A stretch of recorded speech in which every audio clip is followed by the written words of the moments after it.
Aturan ambang batas pencalonan presiden kembali digugat ke Mahkamah Konstitusi. Kali ini 27 warga negara Indonesia di seluruh penjuru dunia dan sejumlah elemen masyarakat kembali menggugat pasal 222 Undang-Undang Nomor 7 Tahun 2017 tentang Pemilihan Umum. Mereka meminta agar MK menghapus syarat ambang batas pencalonan presiden. Tercatat MK telah 13 kali menolak gugatan penghapusan ambang batas pencalonan presiden. Di sisi lain, partai politik di DPR tetap bertahan tidak akan merubah persyaratan dalam Undang-Undang Pemilu.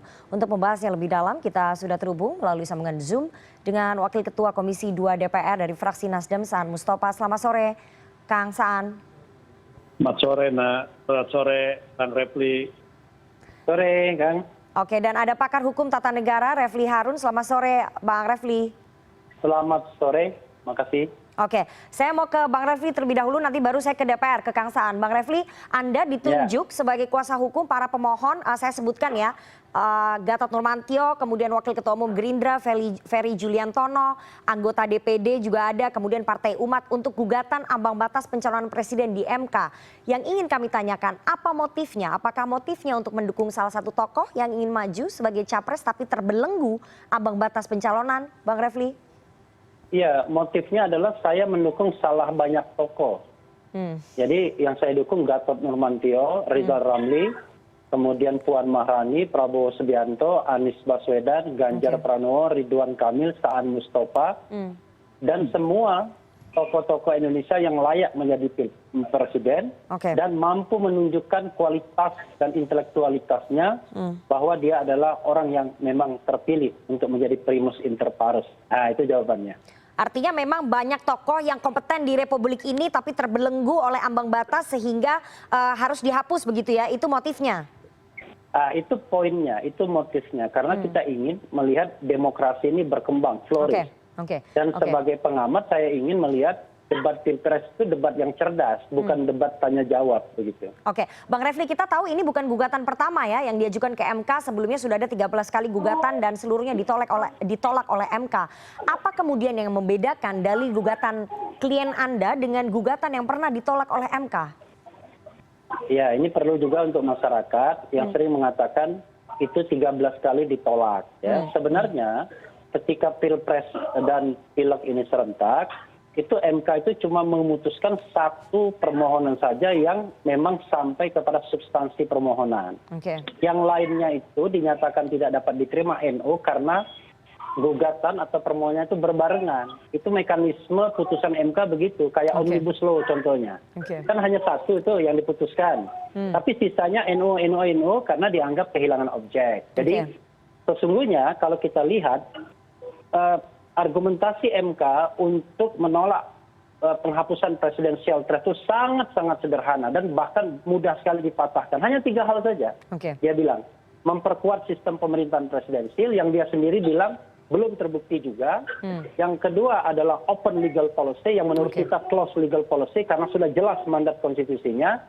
Yang ketiga dia bilang itu adalah cuma tata cara. Padahal kita bilang itu substansi, nggak bisa lagi tata cara. Jadi menurut saya ya, kalau berdebat sama hakim MK pun kita mampu. Jadi apa yang diputuskan MK itu sangat sederhana dan karena itu kita ingin menantang MK ya untuk meninjau kembali putusannya agar dia sadar bahwa soal presidensial threshold ini adalah soal yang genting dan penting bagi masyarakat atau demokrasi di Indonesia. Oke, dengan 3 pertimbangan MK tadi Anda yakin ya bisa kemudian mematahkan putusan MK sebelumnya?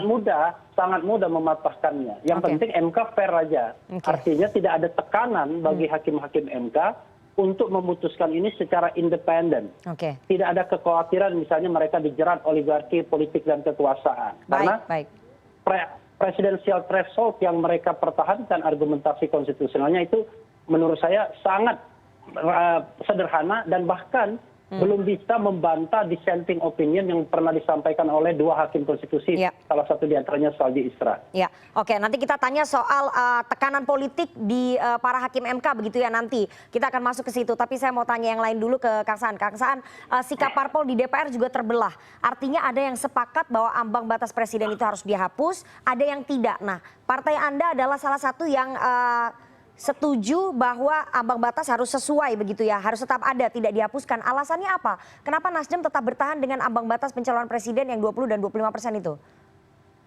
Ya gini, pertama ya, maupun Bang Refli, persoalan presiden threshold kan bukan persoalan pemilu 2024 saja. Pertama pemilu kita langsung ya untuk pemilihan presiden 2004, presiden threshold kan sudah ada.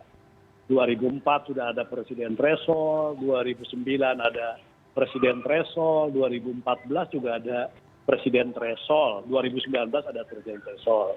Dan sekarang menjadi isu lagi, menurut saya ini kan persoalan yang klasik. Nah yang kedua, apa yang diperjuangkan oleh Bang Refli dan kawan-kawan untuk masuk ke gugatan di Mahkamah Konstitusi, tentu sebagai aktivis parpol saya sangat menghormati dan menghargai, dan tentu apapun nanti yang MK putuskan terkait dengan berbagai gugatan terkait presiden threshold, pasti akan DPR maupun partai-partai tindak lanjuti. Itu pasti akan dilakukan. Nah yang kedua yang terkait dengan soal partai-partai ya, seingat saya ketika revisi undang-undang pemilu ini dilakukan sebelum berhenti, hampir semua parpol tidak ada yang minta waktu itu 0%. Even PKS itu mengajukan sekitar 10% ambang batas presiden threshold ya, dari sikap-sikap fraksi yang sebelum itu berhenti revisi undang-undang pemilu. Nah kenapa misalnya Nasdem walaupun misalnya tidak 20% tetap ingin berkurang threshold itu tadi? Pertama kita ingin antara sistem yang ada yang kekuatan yang ada di parlemen, kita kan masih multi partai kan, multi partai. Maka kita ingin presiden terpilih itu bisa melakukan berbagai kebijakan, berbagai program, ide gagasannya itu kan mudah dieksekusi. Didukung oleh partai politik di DPR gitu ya? Kalau memang dia tidak mendapatkan basis dukungan dari awal, kekuatan politik, pasti akan kerepotan. Saya pernah contohkan misalnya gitu ya. Waktu itu Pak SBY menang 2009, menang dengan besar sekali ya, di atas 60%. Koalisinya juga besar, tapi masih mengalami kerepotan di parlemen. Banyak sekali hak angket yang digulirkan. Mau naik mengeluarkan kebijakan aja susah payah sekali kan gitu loh kan. Harus bertempur di parlemen. Nah, itu yang punya kekuatan politik besar waktu itu hasil pemilu 2009. Apalagi nanti yang dia tidak mempunyai kekuatan dukungan yang memadai di parlemen. Karena memang tadi. Nah, tapi sekali lagi, apapun nanti keputusan Mahkamah Konstitusi, itu pasti semua akan taati. Jadi sekarang saya secara pribadi ya mendoakanlah apa yang diperjuangkan oleh Bang Refli di MK itu bisa dikabulkan, walaupun faktanya dari belasan kali gugatan itu ditolak terus. Gitu. Kang Saan, tapi kan bagaimana kemudian ada kekhawatiran dari partai politik kehilangan bargain dengan tokoh-tokoh yang akan nanti berkontestasi pada pemilu presiden 2024. Kita akan bahas usai jeda, jangan kemana-mana, tetap bersama kami di CNN Indonesia Newsroom.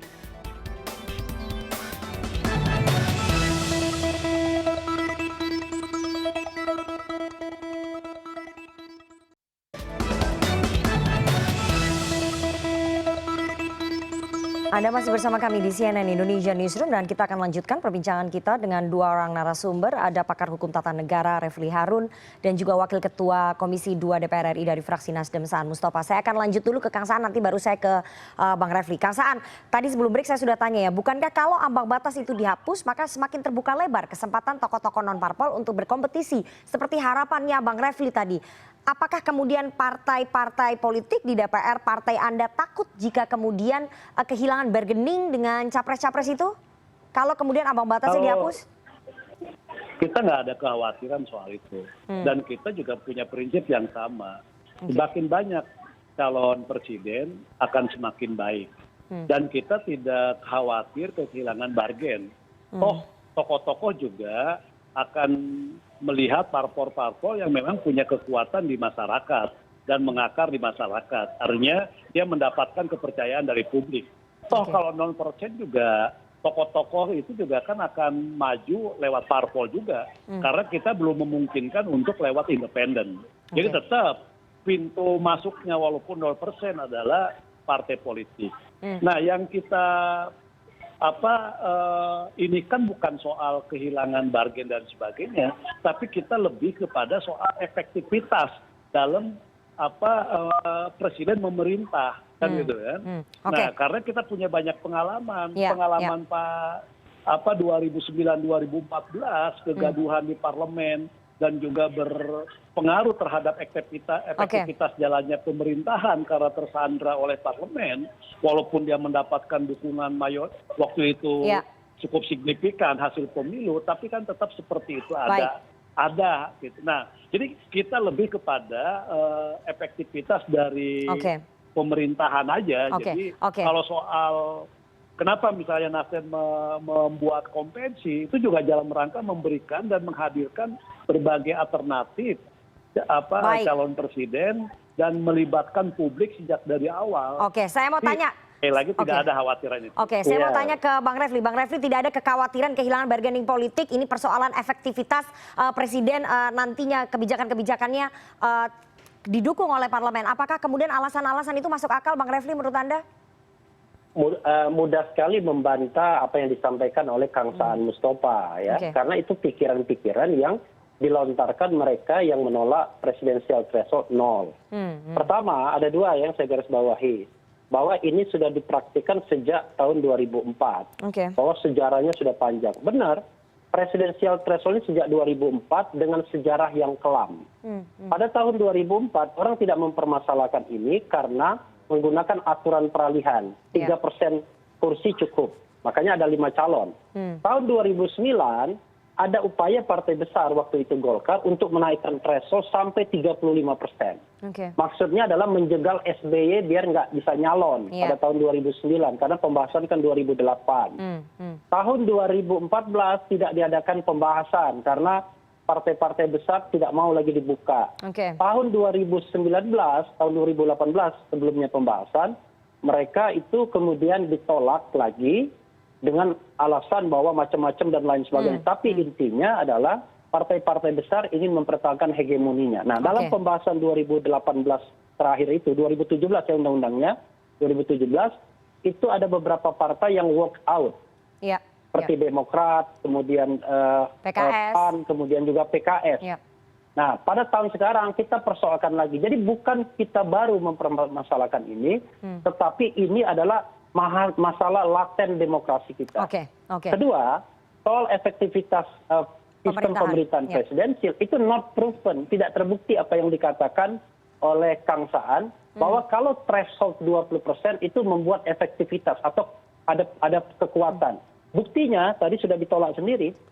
Kang Saan menyebutkan fase 2009-2014 yang lebih bermasalah dibandingkan 2004-2009. Padahal kita tahu 2004-2009 Demokrat itu hanya 7% saja. Jadi efektivitas itu sangat ditentukan dari dua hal. Satu, siapa presiden dan wakil presidennya. Waktu itu ada wakilnya JK. Yang kedua adalah sejauh mana presiden terpilih bisa mengajak partai-partai untuk ikut dalam pemerintahannya. Tidak heran, Golkar misalnya tidak mencalonkan Jokowi pada tahun 2019, tapi bisa ikut memerintah.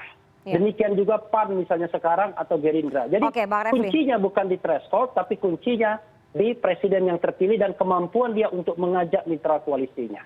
Kuncinya adalah kemampuan politik dari presiden terpilih untuk mengorganisir partai-partai politik di DPR begitu ya. Tapi Bang Refli, tadi menarik apa yang Anda sampaikan. Lagi, kalau mau penyederhanaan, kuncinya di parliamentary threshold, bukan di presidential threshold. Menarik sekali bahwa partai-partai besar tidak ingin kehilangan hegemoni kekuasaannya. Ini selain klien Anda ada 27 WNI seluruh dunia yang menggugat ke MK soal ambang batas. Apakah Anda menilai bahwa gerakan ini bisa dimaknai bahwa publik sudah lelah ingin ada kebebasan pilihan tanpa campur tangan elit partai? Bang Refli? Ya, kita mau melawan oligarki elit, oligarki partai politik, oligarki politik, oligarki bisnis. yang mempertahankan presidensial threshold hanya untuk kepentingan mereka saja, untuk mempertahankan rezim, mempertahankan kekuasaan, dan tidak ingin menumbuhkan demokrasi. Kita tidak ingin bahwa Pilpres 2024 itu Pilpres etok-etok, Pilpres pura-pura, yang calonnya sudah didesain 2 calon, dan semuanya dari oligarki bisnis dan politik. Jadi kita ingin membuktikan bahwa ini keinginan rakyat Indonesia. Kalau keinginan partai politik pasti dia ingin yang menguntungkan dirinya sendiri. Karena itulah kita berusaha memobilisasi sebesar-besarnya dan mudah-mudahan MK tersadar, tidak takut dan berani serta independen untuk memutuskan bahwa ini adalah soal yang penting dan genting bagi masa depan demokrasi dan Indonesia ini. Oke, Kang Saan, bahwa para pemohon yang menggugat ke MK itu tidak ingin bahwa Pilpres ini hanya etok-etok saja, calonnya adalah calon-calon boneka, sudah disetting oleh oligarki, oleh elit-elit partai. Bahkan dengan adanya gugatan 27 WNI di seluruh dunia dan berbagai elemen masyarakat, apakah kemudian partai politik di DPR tidak tergugah begitu ya, tidak mendengar aspirasi ini dan menurunkan ambang batas pencalonan presiden? Kan bisa sebetulnya, Kang Saan, kalau ada political will di sana. Ya pertama kita sudah berupaya. Di awal ya, kan yang namanya kan pintu untuk menurunkan ambang batas atau semua lah yang terkait dengan Undang-Undang Nomor 7 2017 itu ada 3. 1 revisi di parlemen, tapi revisi itu kan ada tidak hanya di DPR, tapi juga ada pemerintah kan gitu loh. Jadi antara DPR dan pemerintah. Kalau DPR-nya setuju, pemerintahnya enggak, kan nggak bisa jalan juga. Nah, yang kedua tadi gugatan ke Mahkamah Konstitusi itu sudah dilakukan berkali-kali dan Bang Refli selalu menjadi kuasa hukumnya. Sekarang menjadi kuasa hukumnya Pak Gatot Nurmantio, kuasa hukumnya Pak Kang Ferry dan semuanya kan, dan yang lain-lain. Nah, yang ketiga mungkin Perpu. Nah, untuk misalnya di DPR kita sudah berupaya, tapi kan mentok karena banyak partai juga yang tiba-tiba memang tidak melanjutkan terkait dengan soal revisi. Bahkan ketika misalnya revisi yang dilakukan DPR melalui Komisi 2, itu sudah banyak juga partai-partai, fraksi-fraksi yang berkeinginan untuk menurunkan itu kan. Memang belum sampai ke tingkat 0, tapi ada upaya untuk menurunkan ambang batas jadi presiden. Ada celahnya tidak? Ada yang ingin 15, ada yang ingin 10. Itu juga berangkat dari sebuah pengalaman pemilu, 2 pemilu sebelumnya. Pengalaman-pengalaman itu juga tetap menjadi pertimbangan di DPR. Kenapa ada suara untuk menurunkan. Memang belum sampai ke tingkat 0% itu tadi. Nah, sekarang misalnya pintu yang sekarang dicoba kan di Mahkamah Konstitusi dan DPR maupun pihak lain, apapun yang diputuskan oleh Mahkamah Konstitusi pasti akan dijalankan, walaupun itu misalnya tidak sesuai dengan apa yang diharapkan oleh partai maupun oleh DPR. Kang Saan. Misalnya terkait dengan putusan Mahkamah Konstitusi yang sebelumnya menyatukan antara Pilpres dan Pileg dalam waktu yang bersamaan misalnya. Banyak juga putusan-putusan Mahkamah Konstitusi itu yang tidak sesuai dengan apa yang menjadi keinginan partai maupun juga DPR. Oke, Kang Saan, sisa 2 tahun lagi, saya harus tanya political will dari Nasdem saja dulu, bukan di partai-partai lain. Apakah kemudian masih terbuka celahnya Anda semua yang ada di DPR mau begitu ya melakukan revisi Undang-Undang Pemilu, menurunkan dulu ambang batas pencalonan presiden. Itu dulu, masih bisa tidak 2 tahun lagi? Atau memang bergantung saja pada MK? Enggak, kita udah berupaya kan, partai udah berupaya melakukan revisi. Tapi waktu itu kan pemerintah kan tidak mau ada revisi dengan berbagai pertimbangan. Jadi kita sudah berupaya, bahkan Nasdem menurunkan menjadi 15% dari 20 kan gitu kan. Ada yang 10%.